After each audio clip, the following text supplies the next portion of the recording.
guys, samahan niyo ako sa day in my life ko with my partner. Kung makikita niyo dyan, nagsasaing ako, nagugas ako ng bigas kasi kakauwi lang ng partner ko galing work. Siguro mga 5 a.m. na rin siguro yan, mga ganon. Yan, ginising niya lang ako para magsaing. Ganyan talaga ugali niyan. Walang charis. Malamang ako yung magsasaing sa aming dalawa. Syempre ako yung babae. Galing na nga siyang trabaho, siya pa magsasaing. Ang kapal naman ng mukha ko, diba? Tapos yan, sindihan ko na yung kalan dyan para makapaghugas na ako at makapagsimula na ako sa mga gusto kong gawin ngayong araw. Samahan niyo ako maghugas. Maghugas tayo ng maghugas. Kasi wala lang. Malamang may hugasan. Talagang hugasan mo yan. Baliw ka ba? At dyan ko nakikita nyo, binabanlawan ko muna yung mga plato bago ko siya sabunin kasi ganoon ako maghugas. Huwag mo akong pinapakailaman sa mga gusto kong gawin. Tingnan niyo yung mukha ko, seryoso. Kala mo talaga may pinaglalaban siya. Oh. Ayan, tagal mo na ito magbanlaw. Kanina ka pa nagbabanlaw dyan. Hindi mo pa nasabunan yan. Nakawawa sa ite. Tapos yan, magsasabon na ako. Kinukuha ko lang yung mga kanin dyan sa may lababo para itapon. At hindi magbara. Kasi kapag nagbara yan, lagot tayo sa partner ko. Talaga laban. Tapos makikita niyo, naglalagay na ako ng Joy dyan. Palong-palo siya magsabon. Kala mo talaga mayaman siya sa sabon, oh. Kala mo talaga napapulot lang yung sabon, oh. Palong-palo talaga yan siya. Tignan mo, bulang-bula na. Hindi niya pa titigilan yan. At dyan ko nakikita niyo, sinasabon ko na nga yan, yung mga plato. At parang may napansin ako sa tiyan ko. Ang taba niya. Hindi na nakakaganda. Tangina talaga. Nagtataka ka, bakit mataba yung tiyan mo? Kain ka ng kain. Malamang. Tataba talaga yan. Alangan naman pumayat yan. Bobang puta. Ang tagal naman na ito magsabon. Kanina ka pa nagsasabon yan. Di ka pa tapos. Paubos na yung joints na nasa bote. Di ka pa tapos talaga magsabon. Ang tagal mo talaga. Tignan nyo naman yung mukha ko dyan. Ayaw na humarap sa camera. Galit na yan siya. Kasi panggap lang naman yan siya. Kunyari lang naman naghugas yan dito. Kasi may video Eme lang, walang nagpapanggap dito, te, di uso sa akin yun. Wala ka nang trabaho, puro ka na ng tulog, di ka pa maghuhugas, maglilinis ng bahay. Ang kapal lang mukha mo talaga. At yan, salamat naman sa Diyos, ang tagal mo magsabon. Ngayon, nagbabanlaw ka pa rin, ang tagal mo maghugas, te. Alam mo, meron dyan, ang tagal mo, kanina ka pa dyan, 2 oras ka na dyan, di ka matapos-tapos dyan, ang unti-unti lang naman yun. Pakatagal mo maghugas, late, chika. Ay, nagbabanlaw pa din siya. 30 minutes na siya dyan talaga. Talaga. Kanina pa yan siya dyan.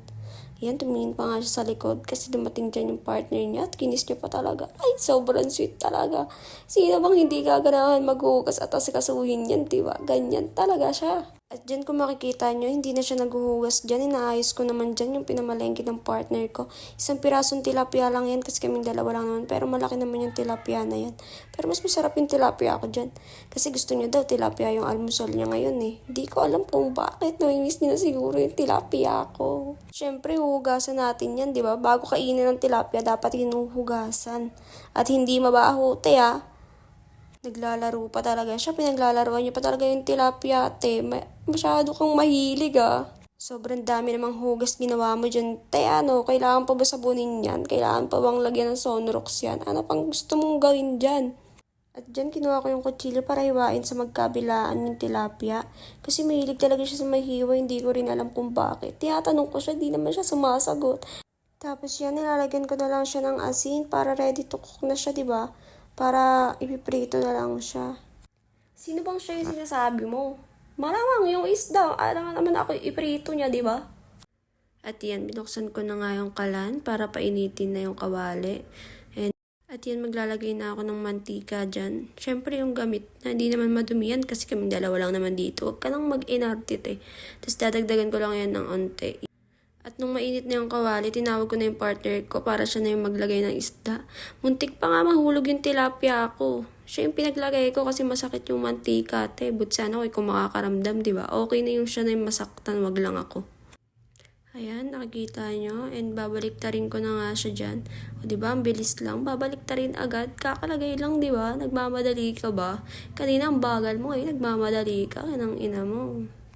Tapos yan, kukunin ko na nga siya dyan. Yan, tignan nyo, kunin ko na nga, di ba? Pinakita pa sa inyo, di ba? Nakita nyo? Tapos syempre, hindi masarap ang almusal mo kung wala kang dalawang itlog.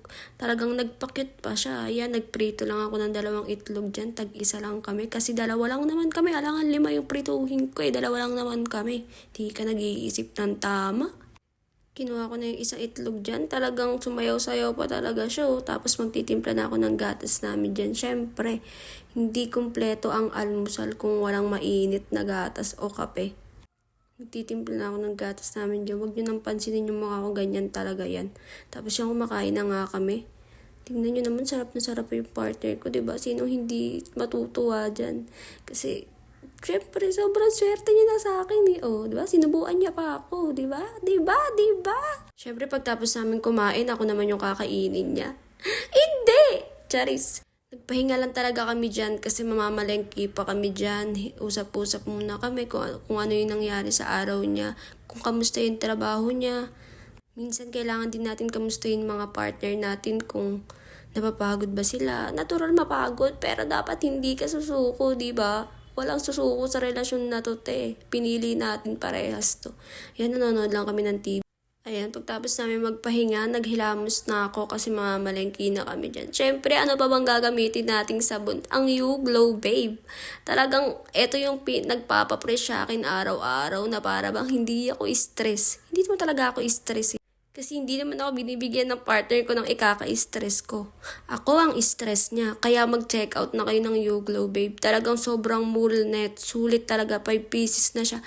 Talagang sobrang tagal niyo na magagamit. Talaga.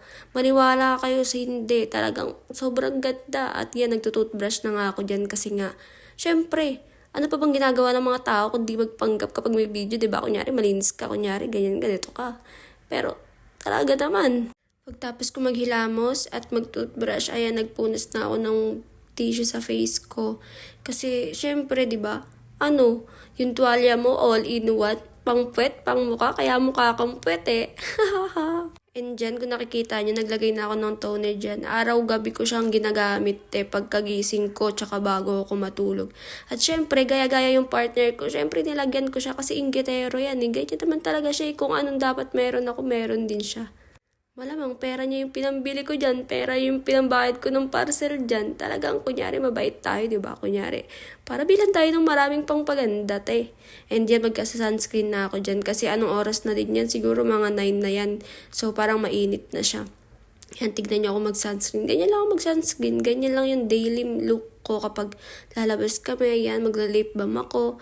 Para hindi naman maano yung natin, di ba? Then, tapos kinuha niya na yung motor niya para umalis kami.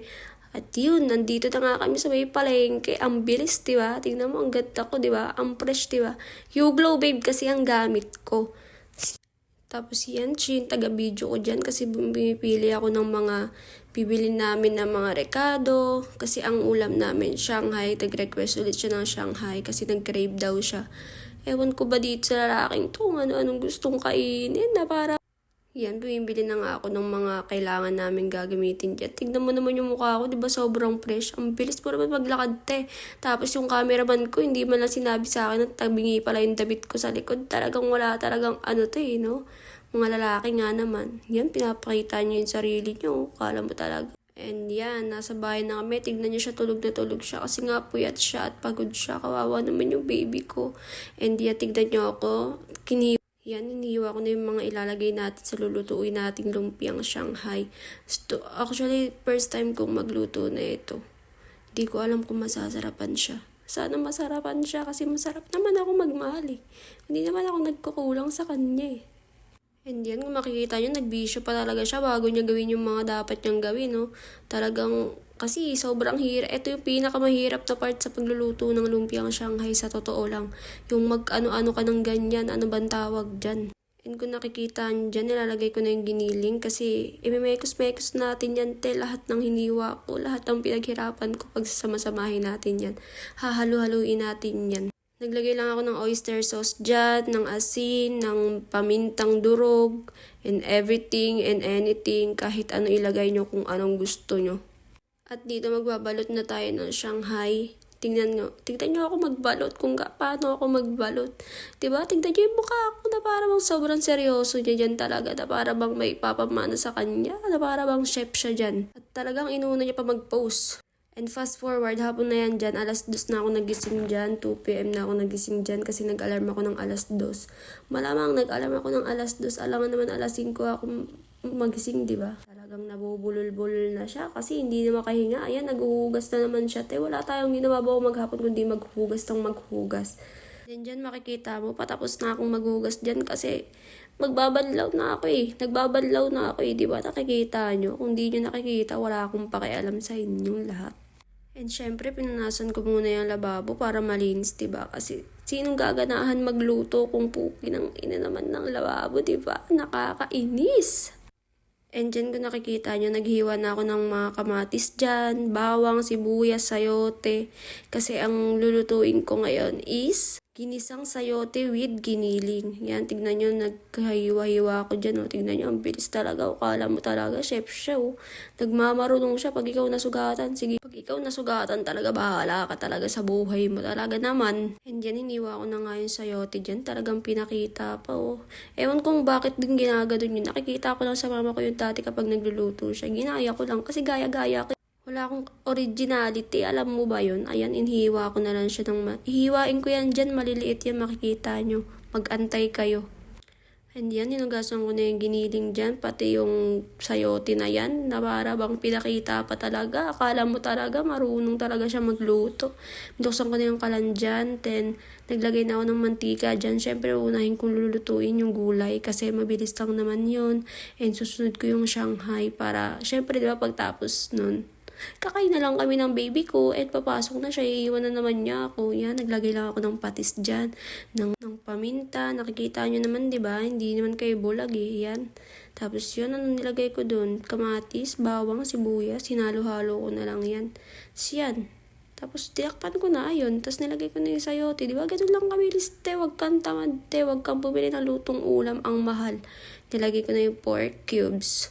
Nakikita nyo naman, nilagyan ko na ng water and hinalo-halo ko na ulit yan. Tapos tatakpan ko syempre yan. Tapos yun, nung naluto na yung gulay, nagpainit na ako ng mantika. Di ko na pinakita sa inyo kasi sobrang haba na itong video na to na para bang hindi ako napapagod magsalita talaga.